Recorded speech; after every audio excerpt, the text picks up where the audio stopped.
आज हम भगवद गीता का दूसरा अध्याय यानी सांख्य योग के बारे में जानेंगे। यह अध्याय गीता का सबसे महत्वपूर्ण हिस्सा है, जहां भगवान श्री कृष्ण ने अर्जुन को जीवन, आत्मा और कर्तव्य का सच्चा ज्ञान दिया था।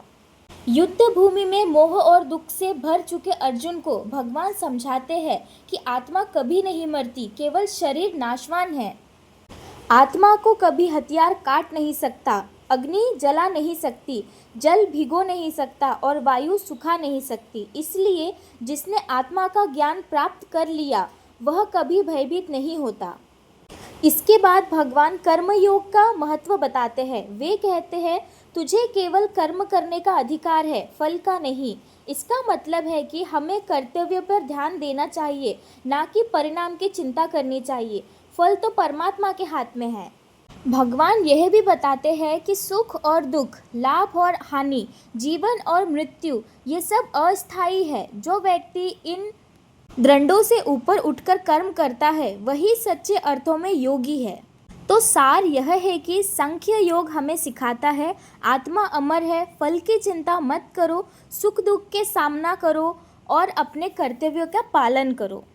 यही ज्ञान अर्जुन का संशय मिटाता है और यही संदेश आज भी हम सभी के जीवन के लिए अमूल्य है। इस अध्याय को सही अर्थों में गीता का हृदय कहा जाता है।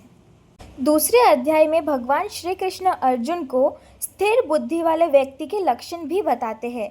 वे कहते हैं, हे केशव, वह मनुष्य कैसा होता है जिसकी बुद्धि स्थिर है और जो स्थित में शांत रहता है। भगवान समझते हैं कि वही है जो इच्छा और क्रोध से मुक्त होकर आत्मा में स्थिर रहता है। वह सुख दुख में भी समान रहता है और लोभ, मोह तथा अहंकार पर भी परे होते हैं। भगवान कहते हैं कि जब कोई मनुष्य अपनी इंद्रियों को वश में कर ले तब उसका मन स्थिर हो जाता है। जैसे समुद्र में कितनी ही नदियाँ मिलती है, फिर भी समुद्र कभी उफान से बाहर नहीं आता। वैसे ही ज्ञानी पुरुष भोगों की चाहों में विचलित नहीं होता। इस अध्याय के अंत में भगवान स्पष्ट करते हैं, यह ब्रह्मा की स्थिति है।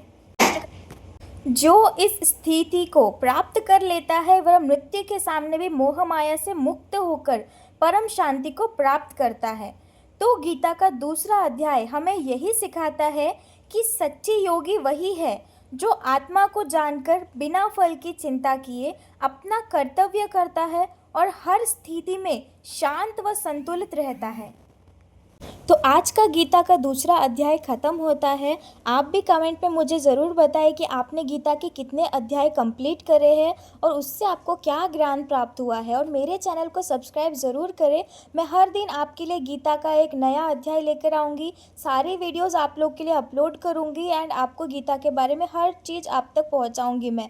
तो हिंदू लोगों के लिए तो एक बार लाइफ में गीता पढ़ना बहुत आवश्यक होता है, ताकि आपको इस बारे में जानकारी मिले जीवन के बारे में।